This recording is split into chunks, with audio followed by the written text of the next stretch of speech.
Hey guys, what's going on? John here from What's Spinning, here tonight to chat about this new Charli XCX tape, How I'm Feeling Now. Charli XCX is a UK-based pop star who excited the hell out of me many a moon ago with her debut album, True Romance. Personally, I loved the throwback 80s sound, her bubbly personality, and the catchy hooks here. However, a few years later, she came out with her Sucker album, and honestly, it's a tough one. If I'm being honest, I enjoyed the album at the time, and I still to this day think there's a lot of good stuff on here. As far as a more mainstream sounding pop album goes, it's fine. However, Charli worried me because honestly, this is a much more faceless path for her. I was kind of hoping she would be the breakout alternative pop star. It was also around that time that she did that crappy song with Iggy Azalea, just not my cup of tea. But shortly after that, she really seemed to get her calling. She started to team up with the PC Music Squad like Sophie on the Vroom Vroom EP. This EP was an absolute blast, and with her #1 Angel album about a year later,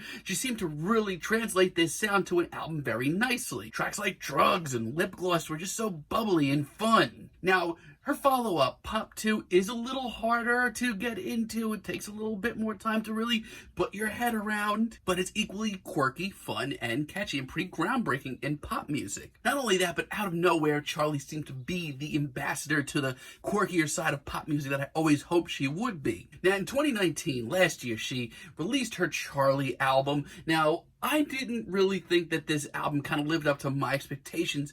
I also hyped this album up to be probably going to be the biggest pop album in years. And you know what? It's good. As a matter of fact, some of the singles are amazing. I still think that her single Gone with Christine and the Queens is brilliant. But some of the posse cuts on here kind of miss the mark. And some of the ballads are just a little bit too cheesy for me. But hey, she's seemingly wrote and recorded an entirely new album in quarantine, in lockdown right now.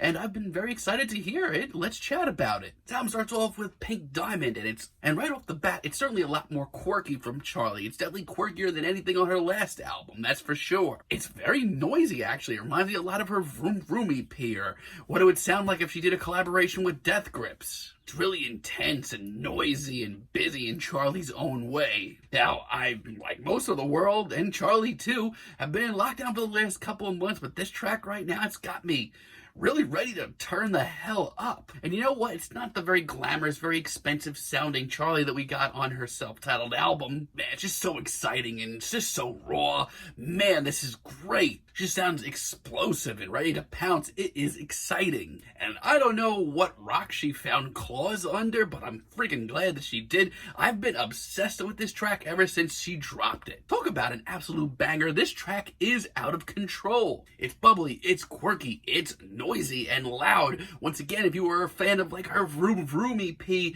please check this out. Interestingly enough, though, there is like a sincerity to the lyrics in her performance here that actually makes this song oddly very sweet and touching. It's just all around an amazing tune.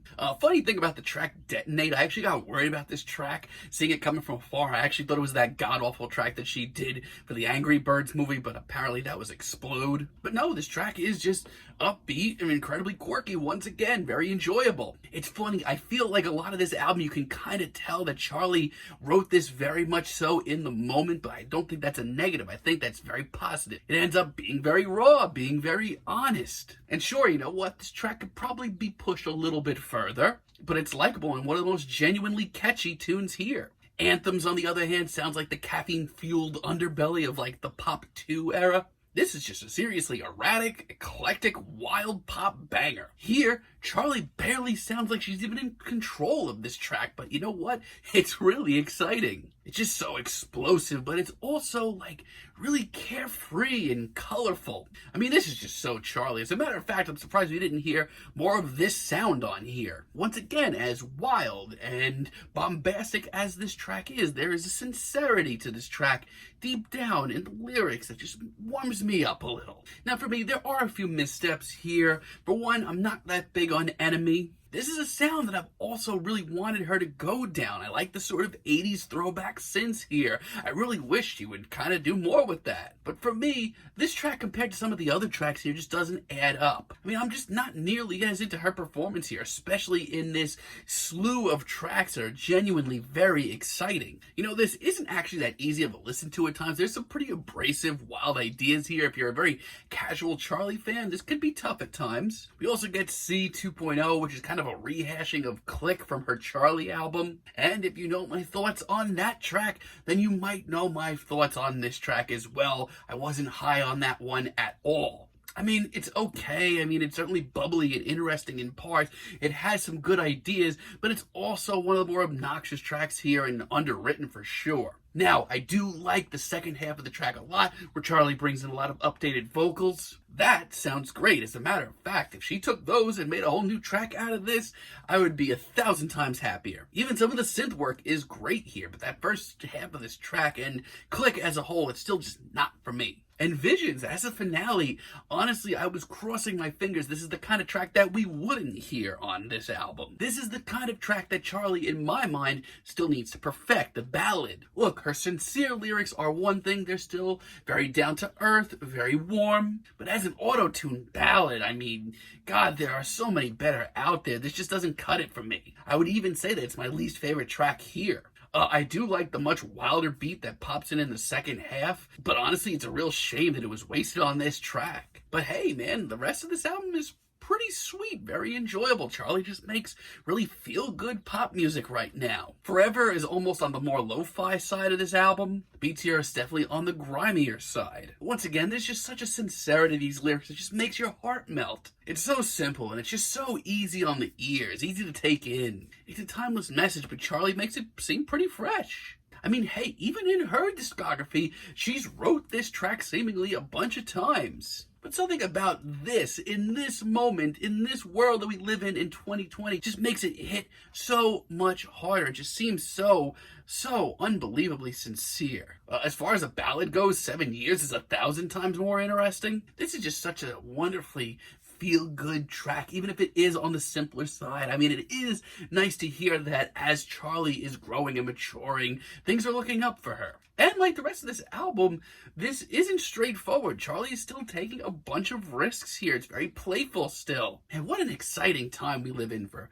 modern pop at the moment. And I finally understand is the sort of upbeat, straightforward synth pop track that I didn't expect to hear, but it's a nice surprise. It's a little easier to swallow here than some of the other tracks, but it still has a bunch of glitchy vocals for those of you that enjoy her work with the more PC music crowd. But outside of that, I love her energy here, and there's almost a 90s throwback vibe here. And Party For You, late in the album, is a great track as well. I love the whimsical and the carefree vibes here. I mean, in a weird way, I know we're in lockdown right now, but this track just really makes me want to get out of this house eventually and just see the world, enjoy life. It's once again also genuinely sweet. Her performance here is very urgent, very in your face, but it's still very down to earth and tender. One of the more accessible tracks here, but damn, I love you, Charli. Damn you for being so good. So here on this album, Charli kind of steps away from what she's been doing for the last year or so and starts to experiment again, get a little wild, take some real risks. But she does that alongside of writing very in the moment, very sincere, very heartfelt lyrics